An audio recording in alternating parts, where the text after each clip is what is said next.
एक गांव में एक आदमी और उसकी पत्नी रहती थी। उसकी पत्नी अचानक से बहुत बीमार पड़ गई। मरने से पहले उसने अपनी पत्नी से कहा, मैं तुमसे बहुत प्यार करती हूँ। तुम्हें छोड़कर मैं जाना नहीं चाहती। मैं नहीं चाहती कि मेरे मरने के बाद तुम मुझे भुला दो और किसी दूसरी औरत से शादी करो। वादा करो कि मेरे मरने के बाद तुम किसी और से प्रेम नहीं करोगे, वरना मेरी आत्मा तुम्हें चैन से जीने नहीं देगी। उसके जाने के कुछ महीने बाद उस आदमी ने किसी दूसरे औरत की तरफ देखा तक नहीं। एक दिन उसकी मुलाकात एक ऐसी लड़की से हुई जिसे वह चाहने लगा। बात बढ़ते बढ़ते शादी तक आ गई और उसकी शादी हो गई। शादी के कुछ महीने बाद आदमी को लगा कि कोई उससे कुछ कह रहा है।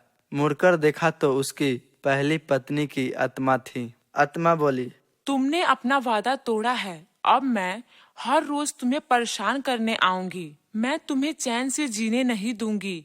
मैं जानती हूँ कि आज तुमने अपनी नई पत्नी से क्या क्या बातें की है। आदमी डर के कांपने लगा। अगले दिन वह शहर से बहुत दूर एक मास्टर के पास गया और सारी बात बता दी। आदमी बोला, ये प्रेत बहुत चालाक है, तभी तो मेरी एक एक बात उसे पता होती है। मास्टर बोले, कोई बात नहीं, मेरे पास इसका भी इलाज है।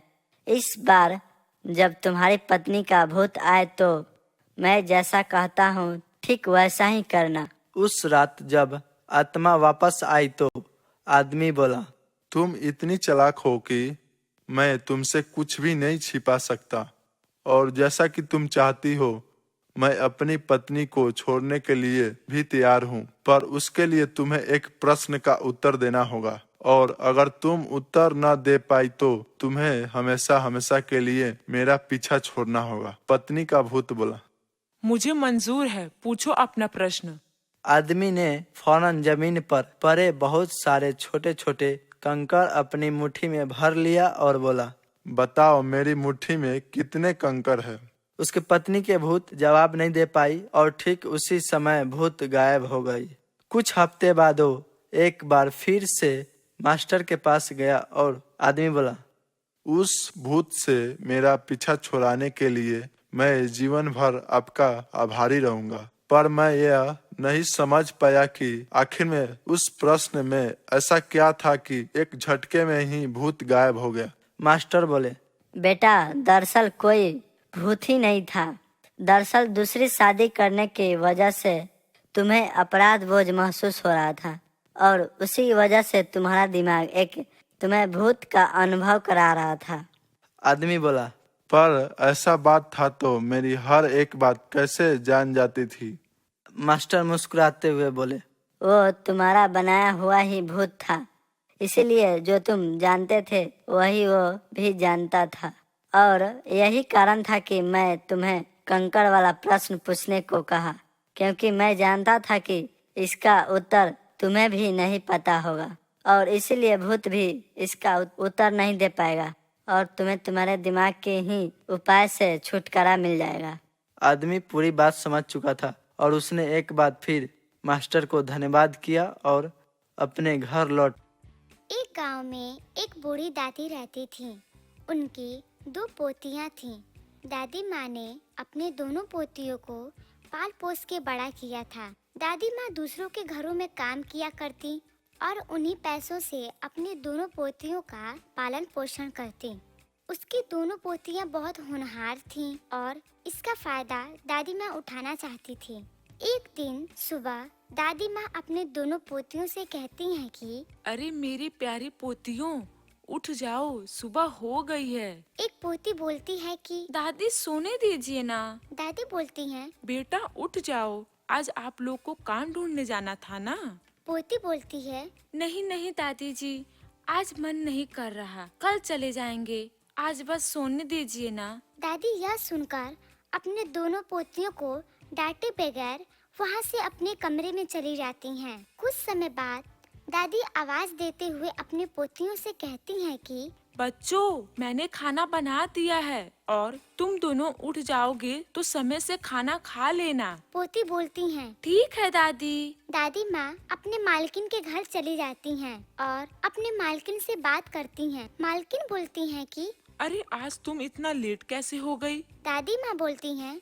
अरे मालकिन जी, आप तो जानती ही हैं कि मेरी 2 प्यारी पोतियां हैं। उनको उठाने में देर हो जाती है। उनके खाने पीने का ध्यान मुझे ही रखना पड़ता है। आज तो वो बिल्कुल भी नहीं उठ रही थीं, इसीलिए मुझे आज आने में देर हो गई। मालकिन बोली। दादी माँ, आप मुझसे बड़ी हैं, इसीलिए आप मुझे मालकिन मत कहा करिए। मैंने आपसे यह कितनी बार कहा है। दादी बोलती हैं कि अब शुरू से यही बोलती आई हूँ, इसलिए अब आपका नाम नहीं लिया जाता है। मालकिन बोली। अच्छा, अब मैं चलती हूँ, मुझे बहुत देर हो रही है। आप अपना और मेरे घर का ख्याल रखना। इतना कहकर मालकिन वहाँ से चली जाती है। और दादी माँ घर की सफाई करने लगती हैं। तभी उसे अपने मालकिन का लिपस्टिक दिखाई देता है। वह उसे उठाकर बोलती है कि अरे वाह, यह लिपस्टिक तो कितना सुंदर है। क्यों ना मैं इसे चुरा लूं और अपनी पोतियों को दे दूं। आखिर में वो भी तो लड़कियां हैं, उनका भी मन करता होगा सजने संवरने का। मैं ऐसा करती हूँ कि इसको छुपा लेती हूँ। और वह लिपस्टिक को छुपा लेती है और रसोई घर में चली जाती है। वहाँ कुछ समय खड़े होने के बाद सोचते हुए बोलती है कि नहीं नहीं, मेरी मालकिन को मुझ पे बहुत विश्वास है। उनके इस विश्वास को तोड़ना नहीं चाहती। इतना सोचकर दादी माँ वहाँ से फिर अपने मालकिन के कमरे में चली जाती हैं। उस लिपस्टिक को उसे वहीं पर रख देती हैं। देखते हुए कहती हैं कि जब मालकिन आएंगी तो मैं उनसे मांग लूंगी। और वहाँ से चली जाती है। जब शाम होती है तो मालकिन अपनी एक दोस्त के साथ घर आती हैं। वह दोनों बैठकर बातें करती रहती हैं। तभी वहाँ दादी माँ आ जाती हैं। अपने मालकिन से कहती हैं कि मालकिन, मुझे आपसे एक चीज चाहिए। मालकिन बोलती हैं। हाँ हाँ कहो। दादी माँ बोलती हैं। मालकिन, मुझे आपकी वह लिपस्टिक बहुत अच्छी लगी। अगर आप मुझे मेरी पोतियों के लिए वो लिपस्टिक दे देती तो मुझे बहुत मेहरबानी रहती। मालकिन बोली। अरे कोई बात नहीं, आपको जो चाहिए वो ले लीजिए।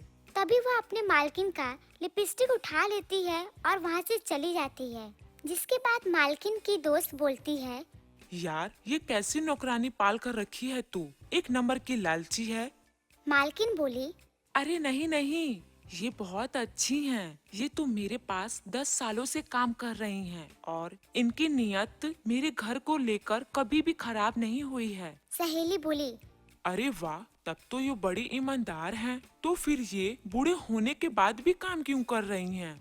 मालकिन बोली। क्या बताऊं यार, इनके बेटे और बहू को गुजरे काफी समय हो गए हैं और तभी से ये अपने 2 पोतियों का पालन पोषण कर रही हैं। इनकी पोतियां कितनी बड़ी हैं? दोनों बड़ी हैं। क्यों ना इनकी पोतियों को हम अपने ऑफिस में काम दिलवा दें? Well idea. इस तरह दोनों बात करके सो जाती हैं। तो दूसरी तरफ दादी जब अपने घर पहुंचती हैं, तो वह अपनी पोतियों से कहती हैं कि बेटा, ये देखो मैंने तुम्हारे लिए क्या ले आया। दोनों देखकर सो जाती हैं। कुछ दिनों के बाद दादी बहुत बीमार पड़ जाती हैं और बोलती हैं कि बच्चों, अब मैं बीमार हो गई हूँ। तुम दोनों बाहर क्यों नहीं जाती काम करने के लिए? अगर तुम लोग बाहर जाती तो मेरा थोड़ा मदद हो जाता। बड़ी पोती बोलती है, दादी, हमें नौकरी कौन देगा? और अभी तो हमारी पूरी पढ़ाई भी नहीं हुई है। दूसरी पोती बोलती है, अरे दादी, आप सही बोल रही हैं। दीदी, हमें दादी की ऐसी अवस्था में उनकी मदद करनी चाहिए। यह सुनकर उसकी बड़ी बहन बोलती है, हाँ दादी जी, अब हम दोनों बाहर जाकर एक अच्छी सी नौकरी ढूंढेंगे और मन लगाकर काम करेंगे। तभी उसकी मालकिन अपनी सहेली के साथ वहाँ आ जाती है। बोलती है, आप लोगों की बातें सुनकर हमने अपने कंपनी में इन लोग को काम देने का फैसला किया है। यह सोचकर दादी माँ बहुत खुश हो जाती हैं।